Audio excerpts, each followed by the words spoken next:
is James Etman, served in the U.S. Army. I went in 1962. I was discharged in 1968. I spent a little over 5 years in the military and traveled in many different countries. Good evening. My name is Eugene L. Allenbaugh. When I was young, going through high school, I decided that I would try to further my education in some way other than college. So I joined the Navy. My name is Henry William Gable, and I was not in the Army. I was in the U.S. Navy. Thank you very much. I was in the military for 1 year, 7 months, and 2 days. They started drawing down people. I was one of those. But I did go to sea in the opposite direction of the Vietnam War. I was 18 years old, and we hunted submarines. The Cold War was on, and we found at least a couple. My name's Christopher Eric Hewitt. I was regular Army, stationed at Fort Bragg, North Carolina in the 82nd Airborne Division. I signed up in for the military while I was in high school under the delayed entry program. I was 17, so I needed my parents' consent, which they did. Hi, I'm Victor Elliott. I served in the U.S. Army. When I joined the Army, I joined as after my freshman year of college, so I was, call it 18 or 19. Robert Smith, Sergeant First Class, United States Army, 18. I wasn't in combat. I was in the Army for 32 years, and my name is John Prendergast. 19. My name is Richard Phelps, and I served in the Army from 1994 until I retired last May in 2019. I was 19 when I joined. First time I got shot at, I was 19. And I did not like it. And I don't know nobody that really does like to get shot at. But it was a great education. I remember my first meal in boot camp. The Navy had a history of eating rather strangely in some of the fictional things I'd read. So for breakfast, they served me baked beans and stewed pigs. Now you talk about getting an early strange start, that was it. The rest of boot camp was more or less going, I would assume, to just a military camp or something, studying, doing things like cleaning, keep your own place clean, do your own laundry, learn to live with a group of people who were all in the same thing.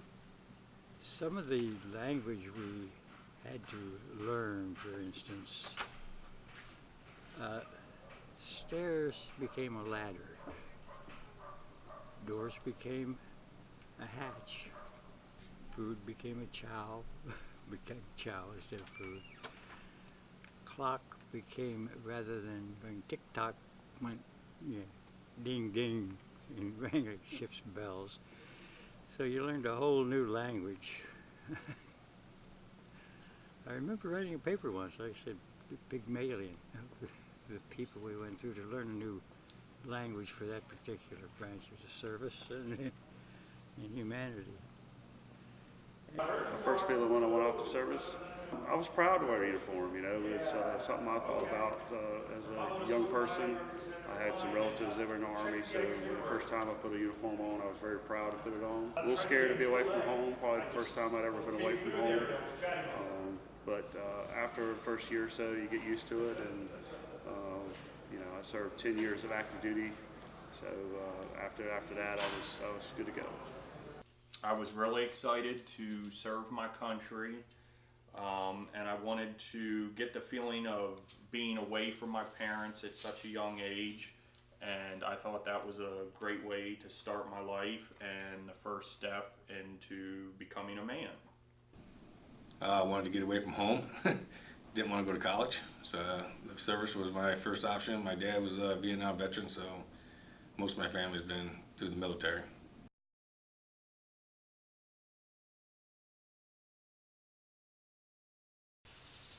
Uh, I did. I don't know how I could even answer that. Because all the time I was in and all the places, many of the places I would have liked to went back to, but none of them what I would want to live in. And I think the U.S. is still the greatest country to live in. A major memory. The vastness of the sky and the sea when you're out in the middle of the ocean, and how rough it can be. See, so Edinburgh, I was there. All, let's see, Glasgow,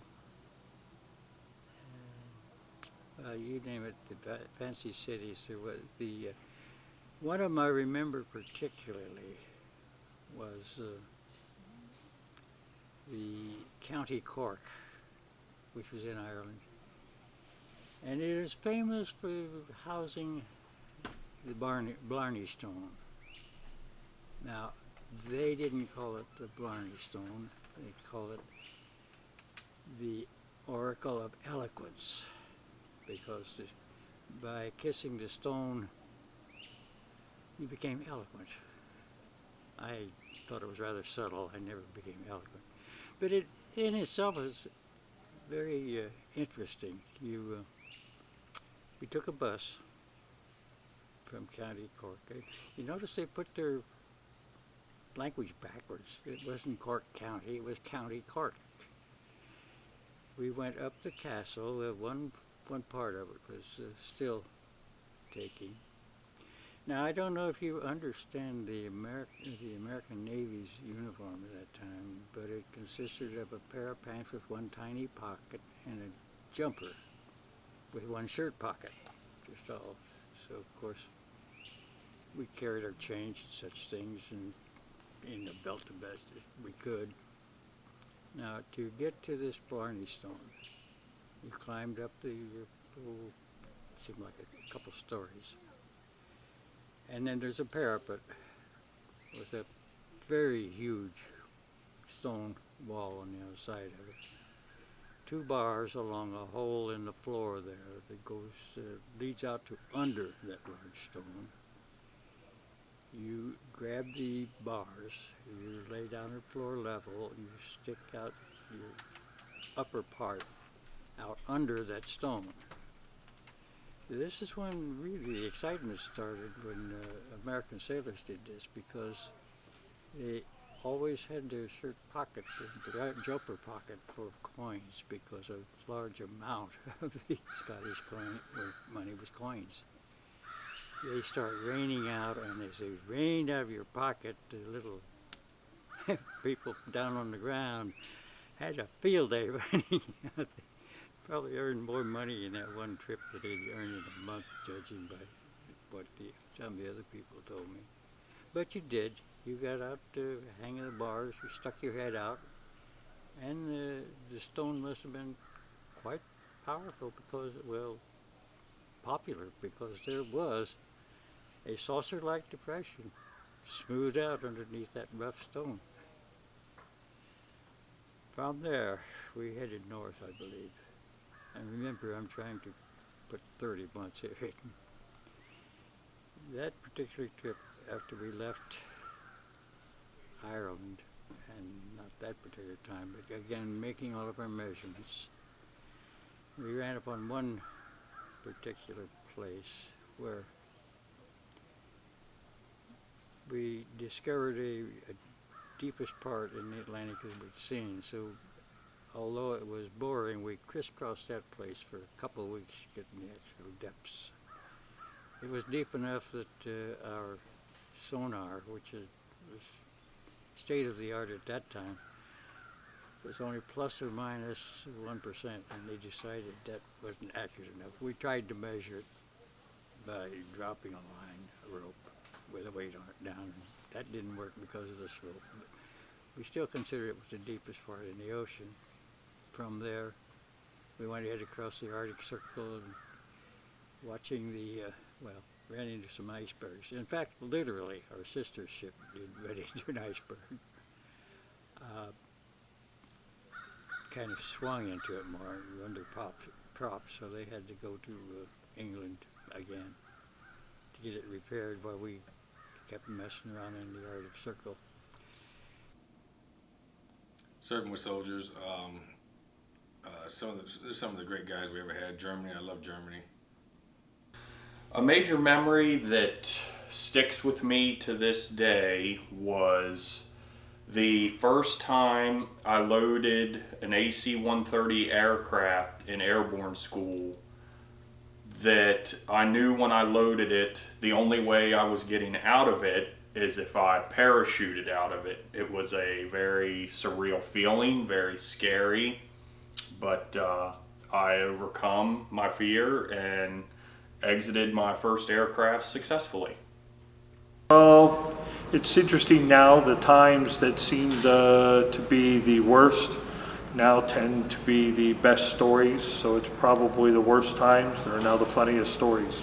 Fondest memory, probably some of the guys I served with in Iraq in 07, 08. I still keep in contact with those guys. As bad as it could have been over there, we still had a few fun moments that stick with me.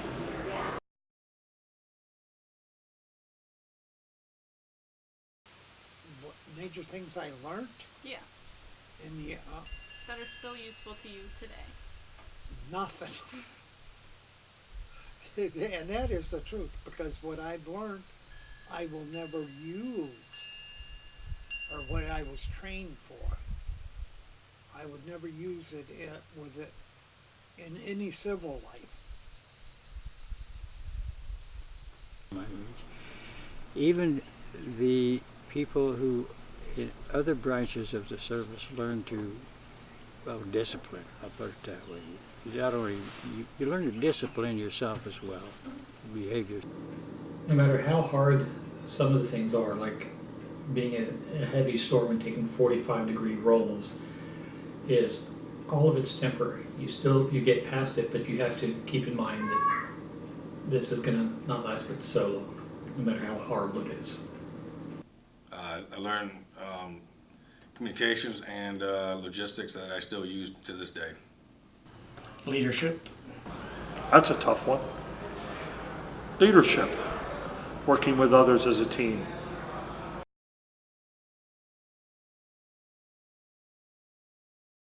No. Most of them are not around. Never. I never see anybody I know from the past. Yes, I do.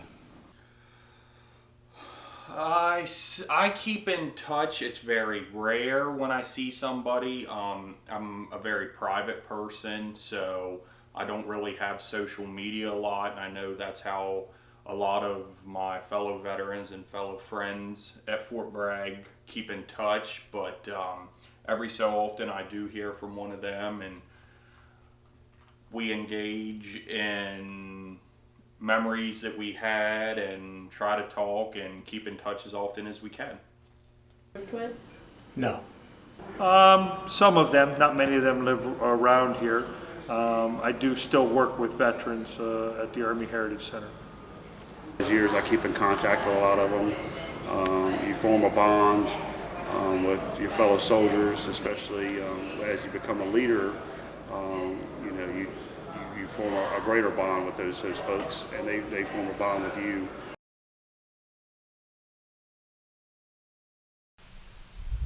I think it sort of helps me. I look at life in a different way now. I don't know it's because I'm older or because of I was so young when I was in there. Okay. Well, there's lots more that I saw that didn't get, but it did get to where I am now, quite obviously. First off, it helped me get a basics in electricity and electronics. Second, there was a GI Bill, which didn't pay too much, and by that time I met my wife and got married, and we had some children, so it was tough to get along.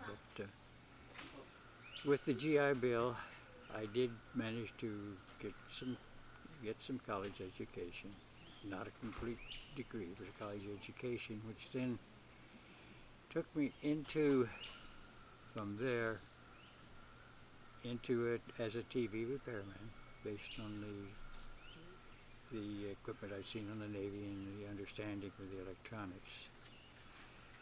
From there, I left to work briefly in a chemical factory, and I left there and got to work in a place called Norge Division of Borg Warner, which was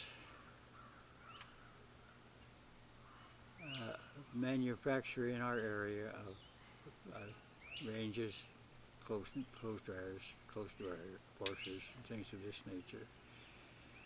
So I stayed with that because of my background in the Navy, and well, I had made rates, so I had people who I had working for me, more or less. I progressed through the different ranks through that place until that and the things I'd learned in college, climbed the ladder at Norge till I became, well, I don't know how many details you went into.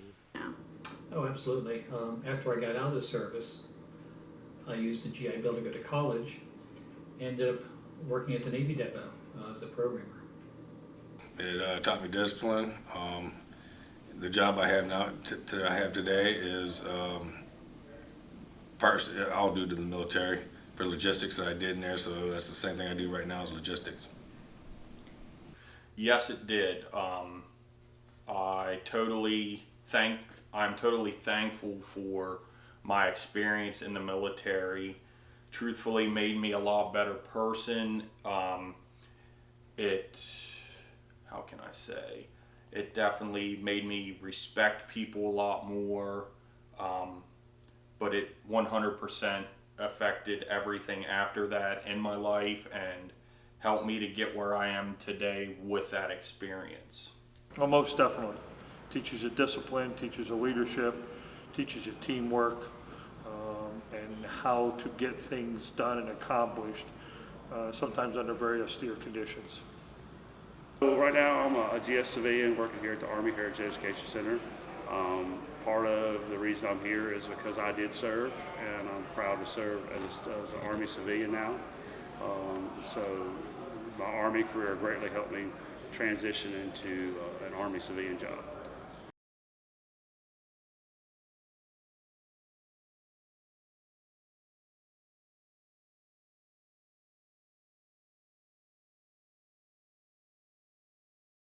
Any of the military branches you go into, I think you have to go into it with a very open mind, because it's not really going to be like you expect it to be. That you're going to be doing one thing, and even if you're trained in something and they tell you you're going to be doing it, don't mean you're going to be doing it. You could be doing it in some other field altogether different. Do it. I was special. I got special duty. I liked it very much. If you go in, take advantage of all the educational opportunities you have. It's not hard. There's just a lot of rules, and you have to learn how to fit in and adapt to whatever the situation is. Nothing stays static. It's always moving, and you may be moving every 2 to 3 years as well. The military is a great start to get a trade, to learn something in the military. It teaches you discipline. It teaches you respect. It's something I think every American should think about when they come out of high school. The advice I can give you is have a never give up attitude no matter how hard things get. People have been there before you, people will be there after you, and if you put your heart and soul into it, you can accomplish anything. Yeah, you need to look at each of the branches, decide what it is you want the branch, what you want, the branch to give you, whether that's training, teaching, or fun, which was my case. And then you pick your service according to that. That's my advice. Otherwise, you're liable not to like what you're doing. So pick something that's going to be fun or of interest to you or a skill you want. If I had to give some advice to folks going in, number one, join the Army, because that was my preferred service. Find a job that you like. I'll be honest with you, recruiters are trying to fill jobs that they need people in, but if there's a job that you want, go for it. Think about after the service what that's going to do for you. So find a career that's going to help you in the long term.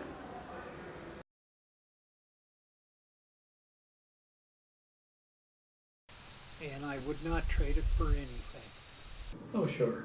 And, at the time I went in, if you weren't going to go to college, and not many people did when I graduated, you went into trades. And I wasn't sure what I wanted to do when I grew up. So I went to service to buy myself some time and eventually found direction. Yes, I would. Absolutely. I would definitely do it all over. Some days I have a lot of regret for not staying. I wish I could have, but I chose not to. But I look back to this day and honestly still wish I could be serving. I'd do it in a heartbeat. Yes. No hesitation with that answer. Absolutely, I would do it all over again. At the time I enlisted, the Korean police action was going on. It was not considered even a war, it was a police action. So it was, well, I was sent to the wrong ocean. I was sent to the Atlantic Ocean, and Korea was in the Pacific. Well, all the field training we did, it was fun doing all that stuff. We did just hanging with the guys and everything. It's like a big family. Just a bunch of camaraderie, and there's a ton of memories. I mean, it's just I did 32 years in the military, so I have tons of memories of just dealing with people and going to different places, going to different countries. One story that sticks out in my mind is the will that you learn to have. You would never think you could run 10 miles. You would never think you could road march 20 miles. You would never think you could jump out of an airplane, but the military gives you, I would say, the peace of mind that you can accomplish anything you put your heart and soul into, and you can overcome the fear, and the challenges that you can overcome are incredible. Funny story, I was an armor officer with tanks. We were in Germany, training area. It had rained for I don't even know how many days, but the mud it felt like it was knee deep. It was probably not quite that deep, but it was pretty deep. Anyway, I'd gotten off as the platoon leader to go check my other tanks and see how the crews were doing. And about halfway across the field, my boot got sucked up off my foot as I was trying to pull it out of the clay. So there I'm standing in the wee hours of the morning with my one foot stuck in the mud with the boot on, the other foot is dangling in the air with the sock on, and the boot is in the mud, and I'm attempting to do a ballerina move to get the boot out of the mud before the mud goes into the boot. I failed and ended up having to put my foot down to get the boot out. Just a story. A lot of fun moments, a lot of jokes played on each other. When you're out training or on deployment, and there's not a lot of entertainment, you have to make your own entertainment. So laughing and joking with others, jokes that nobody else would understand, those stick with you for a long time. Okay, so the picture above me is a 120 millimeter mortar. For most of my career, this is what I did. I was driver for the mechanized version, and ammo bearer and gunner, and eventually squad leader. during my 9 years in the National Guard, I was actually instructor, so I was teaching this job of mortars to incoming recruits. So for the majority of my career, this is what I dealt with, was the 120 and the other various mortar systems that the Army has. Thanks for giving me a chance. POWMIA Accounting Agency website, which was updated this morning, which denotes that there are 81,000 Americans still unaccounted for. 81,000. So when you think about that chair represents 81,000 American families where there's an empty chair.